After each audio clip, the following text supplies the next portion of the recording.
ဇနီးဖြစ်သူမလေးမြဖို့ကြောင့်တိမ်ပေါင်းတောင်းချီတဲ့ကားကြီးရဲ့တသမတ်ဖြစ်ပါခဲခရပြီးဖြစ်တဲ့ပိုက်တကူရဲ့ဇနီးဖြစ်တဲ့မလေးမြဖို့ကတိတိကျချမ်းသာတဲ့တတိတယောက်ဆိုတာအလုံးသိကြမယ်လို့ထင်ပါတယ်နော်မလေးမြဖို့ရဲ့ဖခင်ဖြစ်သူဟာစံကုန်တဲ့အတင်းရဲ့ဥက္ကဋ္ဌဖြစ်တယ်လို့စီးပွားရေးလုပ်ငန်းတွေလည်းအများကြီးပိုင်ဆိုင်ထားတာပါဒါကြောင့်မို့ပိုင်တကူအနေနဲ့မလေးမြဖို့ကိုယူလိုက်တာကအနာဂတ်တလန်တွေအတွက်လည်းလမ်းစာတွေအများကြီးရရှိသွားရပါတယ်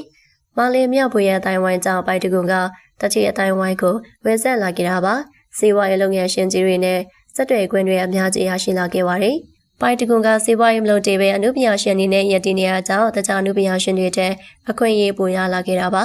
မလေးမြဖို့ရဲ့အတိုင်းဝိုင်းမျက်နှာနဲ့လုပ်ငန်းကြီးတချို့ရဲ့ကျွမ်းကျင်ရေးဆိုလဲစက်တိုက်ဆိုသလိုအငှားခဲ့ရပါတယ်ဒါ့အပြင်နာမည်ကြီးအမတ်တစိတ်တွေရဲ့ brand ambassador အနေနဲ့ခန့်အပ်ထားတာပါပြီးခဲ့တဲ့ရက်မှာလည်းတိမ်တောင်းချီတန်တဲ့ကားကြီးတွေရောင်းချတဲ့ကုမ္ပဏီကနေတန်တမန်အဖြစ်ခန့်အပ်ခံရတာဖြစ်ပါတယ်luxury ကားကြီးတွေဖြစ်တာမို့တစည်းကိုဆိုရင်အနည်းဆုံးတိမ်တောင်းချီကိုပြရတာဖြစ်ပါတယ်အခုလိုကားရီရဲ့တန်တမန်ဖြစ်ခန့်အပ်ကကျွညာပေးရမှာဖြစ်တာကြောင့်ပိုင်တကွန်ကလည်းဝန်တာကူယူနေတာပါအနုပညာရှင်တိုင်းကအခုလိုနာမည်ကြီး brand တွေရဲ့ ambassador ဖြစ်ခန့်အပ်ခဲ့ရဖို့ဆိုတာမလွယ်ကူပါဘူးပိုင်တကွန်ကတော့အနုပညာလောကမှာဆိုရင်တန်တကွန်ကနေသာအောင်မြင်လို့နေရပါလက်ထက်ပြီးသွားရင်အောင်မြင်ဖို့စံတွေကျသွားလိမ့်မယ်လို့ခံမှန်းကြပေမဲ့လည်းအောင်မြင်တဲ့အောင်မြင်ဖို့လမ်းတွေရှိလာခဲ့တာဖြစ်ပါတယ်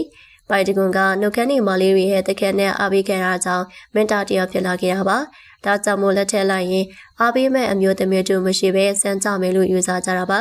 ဒါပေမဲ့ပိုင်တကွန်ကိုအိမ်တော်ကျသွားလေအားပေးမဲ့သူတွေရှိသလိုသူ့အနေနဲ့အနုပညာလုပ်တွေကိုဆက်လုပ်သွားမှာပါပိုင်တကွန်ရဲ့ဇနီးဖြစ်သူမလေးမြဘူးဟာလေနောက်ကွယ်ကနေအကုန်လုံးအပြေဝထောက်ပံ့ပေးနေရပါဒါတင်မကသေးပဲမလေးမြဘူးဟာပိုင်တကွန်ရဲ့ပုံရိပ်အနောက်ရှက်မဖြစ်အောင်နေသက်ထိုင်တတ်ပါတယ်လက်ထက်သားပေမဲ့ပိုင်တကွန်နဲ့ပွဲတိုင်အတူတူတက်တာမျိုးလည်းမလုပ်ပါဘူးလူရွှေကိုအတူတူမတက်ပဲနောက်ကွယ်ကနေသားလိုအပ်တာအကုန်လုံးလုပ်ပေးနေရပါ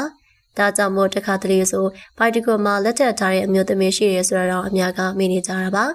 ပိုင်တကွန်ကဒီလတဲမှာမင်္ဂလာပွဲကြီးကိုလည်းကျင်းပတော်တော်မှာဖြစ်ပါတယ်လက်မှတ်ရေးထိုးပွဲစစ်ဆက်တောင်းရင်ပွဲမင်္ဂလာဆွန်ကျွေးပွဲတွေကိုဒါ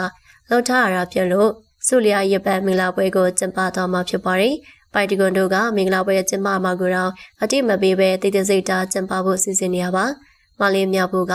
ကွန်ဖကတနာတွေထုတ်ကြတာနေထိုင်ရတာမျိုးမကြိုက်တာကြောင့်ပိုင်တကွန်ရဲ့အနုပညာလုပ်တွေနဲ့ကွက်တိဖြစ်လို့နေရပါဒါပြင်ပိုင်တကွန်ပေါ်မှာလည်းအရန်ကိုချစ်ကကူဆိုင်ကျန်တာပြီးတယ်လို့သိရပါတယ်ပိုင်တကွန်ရဲ့စီးပွားရေးလုပ်ငန်းတွေကိုလည်းမလေးမြဖို့ဟာတော့ဦးစီးလုပ်ကိုင်နေရပါမလေးမြဖို့ကစီးပွားရေးနဲ့ပတ်သက်တဲ့ဖွဲ့တွေကိုလည်းနိုင်ငံခြားမှာအတွာယူထားက